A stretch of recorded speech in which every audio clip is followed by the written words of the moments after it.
Hello, I'm Lauren Green for FoxNews.com. Once again, Islamic terrorism has raised its ugly head in the Western world. We're talking about Paris. But the jihad threat emanates from the Middle East. Just this week, the watchdog group Open Doors reported that Muslim-majority countries pose the greatest possibility for persecution of Christians and other religious minorities. Here with more on the threat out of the Middle East is Daniel Pipes, president of the Middle East Forum and a Fox News contributor. Thank you so much for being here. My pleasure. So one of the big questions that a lot of people have right now, why don't Muslim-majority countries rise up against this sort of extremism together? Why don't they come as one against this? Great question. Well, in fact, the Muslim-majority countries are divided. There are some, like the Egyptian government, whose president only a week ago made a strong statement against terrorism and other forms of extremism. The Saudi government, which has historically supported extremism, has pulled back from it. So there are some that are aware of the problem, but there are others, like the Turkish government, which used to be an ally of ours, the Iranian government, which used to be an ally of ours, the Qatari government, which are supporting this kind of terrorism, which are approving of it. So they're divided. Some are anti-Islamists, some are pro-Islamists. Well, some are pro-terrorism, some are anti-terrorism. Yeah. You bring up a very good point about sort of this tacit approval, because if they don't say anything against it, are they, from the Western point of view, they're complicit in it. You know, only a few commit the crimes. You've got 1.3 billion Muslims out there. Only a few actually commit these crimes. But the question is, how many actually sympathize with them or cheer them on? Well, I'm saying more than that. I'm saying the Turkish, Iranian, and Qatari governments are actively supporting terrorism.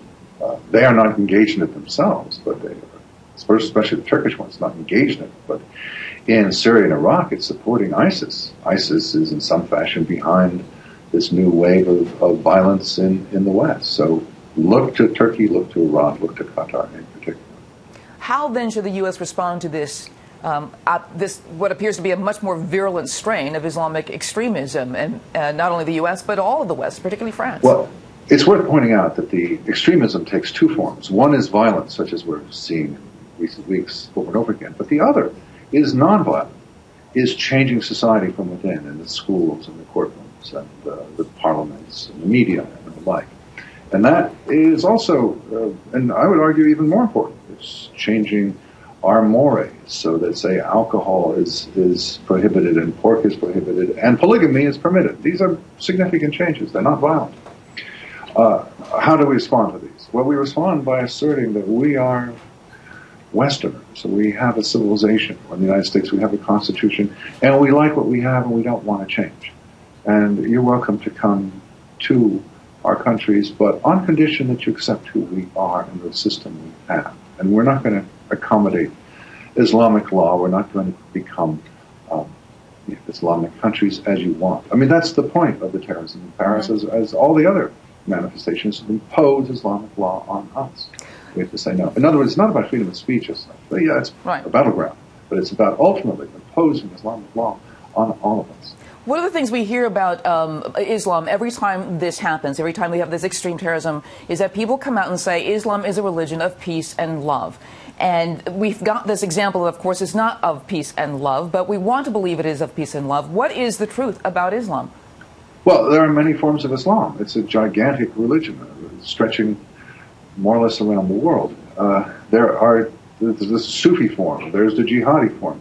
There is no such thing as Islam as such. There are different interpretations. And what we're seeing in the past decades is the growth of a virulent, extremist, violent form that seeks to impose Islamic law on everybody through violence and sometimes through nonviolence. And 100 years ago, 1915, this strain was virtually gone, and it has reappeared.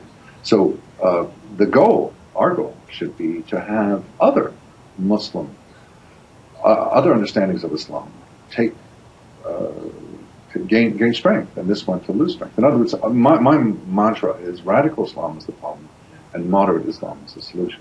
We need to help, celebrate, fund those Muslims who want to be modern, who want to adapt their Islam to modern ways, contrary to the Salafis, the jihadis, who want to do exactly the reverse, want to adopt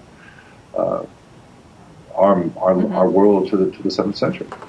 Very interesting stuff. Daniel Pipes, I want to thank you for being on FoxNews.com. Keep watching Fox News for more updates on the situation in Paris. Thank you very much for watching.